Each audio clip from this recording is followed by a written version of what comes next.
Hello everyone, welcome to today's lecture. और आज की वीडियो लेक्चर पे हम पढ़ रहे हैं इंटेलेक्चुअल प्रॉपर्टी राइट्स के बारे में। तो जो इंटेलेक्चुअल प्रॉपर्टी है या जो इंटेलेक्चुअल प्रॉपर्टी राइट्स का है वो कुछ राइट्स हैं। तो ये जो वर्ड है वो 3 वर्ड से मिलकर बना हुआ है। पहला वर्ड क्या है? फर्स्ट वर्ड है इंटेलेक्चुअल। सेकंड वर्ड क्या है? सेकंड वर्ड है प्रॉपर्टी। और थर्ड वर्ड क्या है? थर्ड वर्ड है राइट्स। तो इंटेलेक्चुअल प्रॉपर्टी राइट्स, ये तीनों वर्ड मिलके एक ओवरऑल आपको आइडिया दे रहे हैं कि व्हाट इज इंटेलेक्चुअल प्रॉपर्टी और आपके पास कुछ राइट्स हैं। तो इंटेलेक्चुअल प्रॉपर्टी क्या हुई? वो प्रॉपर्टीज जो आपके ब्रेन का क्रिएशन है या आपकी थिंकिंग का, ये जो थिंकिंग प्रोसेस का क्रिएशन है, वो आपकी इंटेलेक्चुअल प्रॉपर्टी हुई। तो कोई प्रॉपर्टी आपकी कब होती है? जैसे कि फॉर एग्जाम्पल अगर आपने कोई घर खरीदा, तो घर एक प्रॉपर्टी है। आपने इसमें पैसे इन्वेस्ट करे और इस घर को खरीद लिया। तो ये प्रॉपर्टी आपकी हो गई। और आपके पास कुछ इसके पेपर्स होंगे, इस प्रॉपर्टी के पेपर्स होंगे जो कि आप ये लोगों को बताएंगे या ये आपको एक श्योरिटी देंगे कि ये जो घर है या ये जो लैंड का पीस है आपने पैसे दे के लिए, तो this is your property now. तो आपके पास कुछ पेपर्स होते हैं, आपके पास कुछ डाटा होता है जिसके थ्रू आपको ये पता होता है कि ये जो प्रॉपर्टी है वो आपकी है। इंटेलेक्चुअल प्रॉपर्टी क्या होती है? जब आपने कुछ क्रिएट किया है, इट्स योर ओन क्रिएशन। अगर आपका कोई क्रिएशन है वो कुछ भी हो सकता है। It can be a song, a poetry, a story, कुछ भी हो सकता है। कोई ट्रेडमार्क हो सकता है, कोई साइन हो सकता है, कोई सिंबल हो सकता है।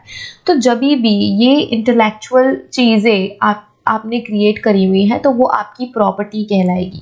क्यों आपकी प्रॉपर्टी कहलाएगी? क्योंकि आपने उसे इन्वेंट किया है। और इसी प्रॉपर्टी के, जो आपकी इंटेलिजेंस यूज करके आपने जो प्रॉपर्टी क्रिएट करी है, उसके लिए आपको कुछ राइट्स मिले हुए हैं। क्या मिले हुए हैं? उसके लिए आपको कुछ राइट्स मिले हैं जो उसे प्रोटेक्ट करते हैं और लोगों को ये बताते हैं कि हाँ, this particular intellectual property belongs to someone, कि ये पर्टिकुलर इंटेलेक्चुअल प्रॉपर्टी, कोई सॉन्ग है या कोई पोइट्री है, वो किसी को बिलोंग करती है और ये आपकी प्रॉपर्टी हुई, ये आपकी पर्सनल इंटेलेक्चुअल प्रॉपर्टी हुई। और आपके पास कुछ राइट्स हैं उसे प्रोटेक्ट करने के लिए कि कोई दूसरा पर्सन उसे अपना बता के नहीं एक्सप्रेस कर सकता या लोगों को उसे अपना नहीं बता सकता। तो यही जो राइट्स होते हैं वो इंटेलेक्चुअल प्रॉपर्टी राइट्स होते हैं। तो इंटेलेक्चुअल प्रॉपर्टी राइट्स में क्या क्या पढ़ना है? पहले तो इंटेलेक्चुअल प्रॉपर्टी पढ़ते हैं। What is intellectual property? Intellectual property क्या है? तो intellectual property refers to creation of mind. ये अंडरलाइन कर लेते हैं। Intellectual property refers to creation of mind. आपके माइंड का क्रिएशन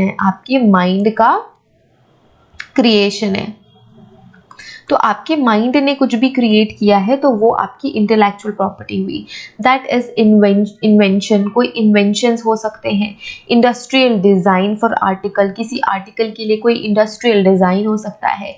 लिटरेरी और आर्टिस्टिक वर्क, तो कोई बुक हो सकती है, कोई स्टोरी हो सकती है, कोई पोम हो सकती है। तो ये सारी की सारी चीज़ें आपके लिटरली और आर्टिस्टिक वर्क में आ जाएगी। नेक्स्ट आ जाएगा सिंबल हो जाएगा। और एक्स्ट्रा यूज्ड कॉमर्स, जो कोई एक्स्ट्रा यूज्ड कॉमर्स या कमर्शियल चीज़ों के लिए अगर कोई सिंबल बनाया गया है, तो ये सारी की सारी चीज़ें आपकी क्या होंगी? इंटेलेक्चुअल प्रॉपर्टी होंगी। इंटेलेक्चुअल प्रॉपर्टी क्यों होंगी? Because it's your own creation, ये आपके खुद के माइंड का क्रिएशन है। हम इंटेलेक्चुअल प्रॉपर्टीज को 2 कैटेगरी में कैटेगराइज कर सकते हैं।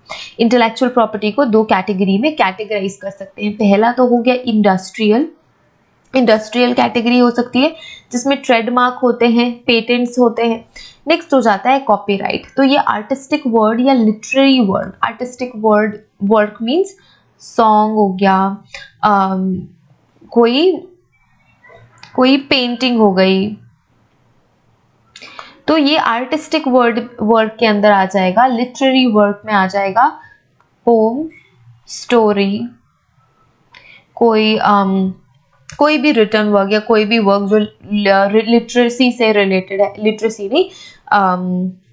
लिटरेचर से रिलेटेड है। यस, जो कुछ भी वर्क जो लिटरेचर से रिलेटेड है वो लिटरेरी वर्क में आएगा। एंड आर्टिस्टिक वर्क जो आर्ट से रिलेटेड है वो सारी की सारी चीज़ें आर्टिस्टिक वर्क में आ जाएगी। और इस पे आपको मिलता है कॉपीराइट।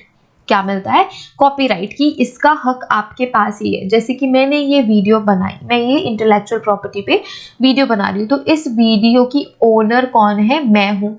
मैं इस वीडियो को ओन करती हूँ क्योंकि मैंने इसे क्रिएट करा है।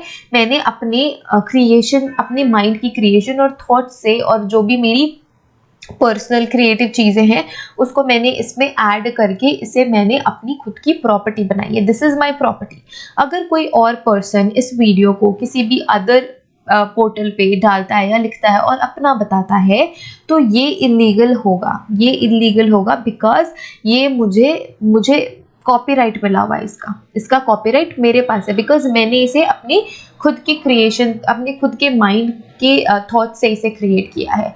वैसे ही इंडस्ट्रियल हो जाता है, इंडस्ट्री में या कमर्शियल चीज़ों में जब कोई ट्रेडमार्क इस्तेमाल करे जाते हैं या कोई पेटेंट इस्तेमाल करे जाते हैं, जैसे कि मेडिसिन के कोई कुछ पेटेंट्स होते हैं, जैसे कि कोई ट्रेडमार्क होता है, जैसे कि अमूल एक बड़ा ट्रेडमार्क है, एक उसका खुद का आइडेंटिफिकेशन अभी हो चुका है कि डेयरी प्रोडक्ट्स के लिए अमूल एक ब्रांड बन चुका है, तो उसे आप ट्रेडमार्क कह सकते हैं। और अमूल के अंदर जो भी डेयरी प्रोडक्ट्स बेचने वाले या देने वाले जो लोग हैं, वो उनका पेटेंट अमूल है। मीन्स पेटेंट तो अलग चीज़ हो गई, बट एक एग्जाम्पल मैं आपको दे रही हूँ। तो ये दो कैटेगरीज होती है, एक तो इंडस्ट्रियल, दूसरा होता है कॉपीराइट। तो कॉपीराइट आपको आर्टिस्टिक वर्क और लिटरेचर वर्क में मिलता है, इंडस्ट्रियल आपको ट्रेडमार्क और पेटेंट्स में मिलती है। अब ये इंटेलेक्चुअल प्रॉपर्टी राइट्स एग्जैक्टली है क्या? तो rights which can be used for protecting different aspect of your invention. अब ये इंटेलेक्चुअल प्रॉपर्टी राइट्स क्या होते हैं? इंटेलेक्चुअल प्रॉपर्टी राइट्स वो हक आपको मिले हुए हैं या वो राइट्स आपको मिले हुए हैं जिससे आप अपने माइंड की क्रिएशन को प्रोटेक्ट कर सकते हैं, जिससे आप अपने माइंड के क्रिएशन को प्रोटेक्ट कर सकते हैं। जो आपका इन्वेंशन है उसे प्रोटेक्ट कर सकते हैं, and you can give multiple protection. जो आपका वर्क है उसे आप मल्टीपल प्रोटेक्शन दे सकते हैं। बेसिकली आपके क्रिएशन, आपके वर्क को प्रोटेक्ट करने के लिए और ये दिखाने बताने के लिए कि ये आपको ही बिलोंग करता है, आपने इसे क्रिएट किया है, आपको कुछ हक मिले हुए हैं जिनके थ्रू अगर कोई और पर्सन आपकी इंटेलेक्चुअल चीज़ों को या आपकी इंटेलेक्चुअल प्रॉपर्टी को अपना बताए, तो आप अपने राइट्स के अकॉर्डिंग अपना हक मांग सकते हैं कि नहीं ये मैंने क्रिएट किया है, कि नहीं ये पोएम मैंने लिखी है, कि नहीं ये स्टोरी मैंने लिखी है। तो ये जो राइट्स है आपको अपने इंटेलेक्चुअल प्रॉपर्टी को प्रोटेक्ट करने के लिए मिलते हैं। Outlined in the article 27 of universal declaration of human rights. तो ये जो ये राइट है वो आउटलाइन हुआ है आर्टिकल 27 में ह्यूमन राइट्स के। जो यूनिवर्सल ह्यूमन राइट डिक्लेरेशन है उसके अंदर ह्यूमन राइट्स के आर्टिकल 27 के अंदर इंटेलेक्चुअल प्रॉपर्टी राइट को आउटलाइन किया गया है। Intellectual property rights are largely territorial. It is largely territorial rights except copyright which is global in nature। तो ये याद रखेंगे क्या होता है जो इंटेलेक्चुअल प्रॉपर्टी राइट है, it is territorial in nature, and जो कॉपीराइट होता है it is global in nature। तो ऑल ओवर द ग्लोब अगर आपका कुछ आर्टिस्टिक वर्क है तो उस पर आपको कॉपीराइट मिलेगा। अगर कोई टेरिटोरियल एरिया है जिसमें आपने कुछ किया हुआ है तो उस पर आपको इंटेलेक्चुअल प्रॉपर्टी के राइट्स मिलेंगे, आपको टेरिटोरियल राइट्स मिलेंगे कि एक पर्टिकुलर एरिया में आपको राइट्स मिले हुए हैं, आपको इसकी इंटेलेक्चुअल प्रॉपर्टी के राइट्स मिले हुए हैं। Intellectual property rights can be assigned, gifted, sold a licensed like any other property. तो जो इंटेलेक्चुअल प्रॉपर्टी है उसे हम क्या कर सकते हैं, किसी को असाइन कर सकते हैं, किसी को गिफ्ट कर सकते हैं, किसी को बेच सकते हैं या किसी को लाइसेंस पे दे सकते हैं, जैसे कि अदर प्रॉपर्टीज के साथ भी हम कर सकते हैं। फॉर एग्जाम्पल मैंने कोई सॉन्ग बनाया हुआ है, मैंने कोई सॉन्ग कंपोज किया है और वो सॉन्ग मेरी इंटेलेक्चुअल प्रॉपर्टी हुई और मुझे उसे प्रोटेक्ट करने के लिए राइट मिले हुए हैं। बट मैं ये जो सॉन्ग है वो किसी को अगर असाइन करना चाहती हूँ तो मैं वो असाइन कर सकती हूँ। अगर मैं किसी को गिफ्ट करना चाहती हूँ वो सॉन्ग तो मैं उसे गिफ्ट कर सकती हूँ और उसको उसका मालिक बना सकती हूँ।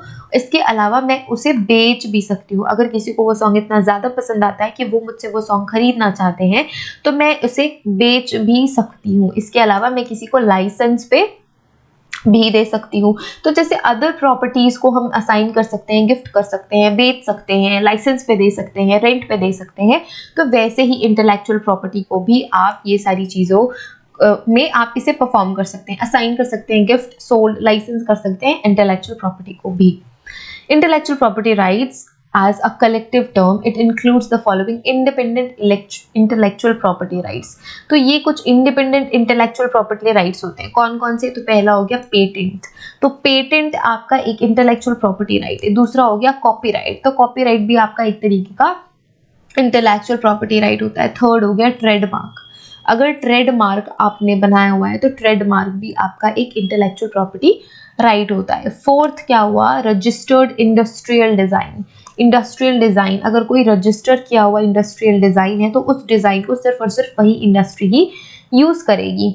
इसके अलावा जियोग्राफिकल इंडिकेटर्स। तो जो जियोग्राफिकल इंडिकेटर्स है जो किसी जियोग्राफी को या किसी एक पर्टिकुलर एरिया को क्या करते हैं, किसी एक पर्टिकुलर एरिया के बारे में आपको आइडिया देते हैं, तो ये हो जाते हैं जियोग्राफिकल इंडिकेटर्स। तो पेटेंट्स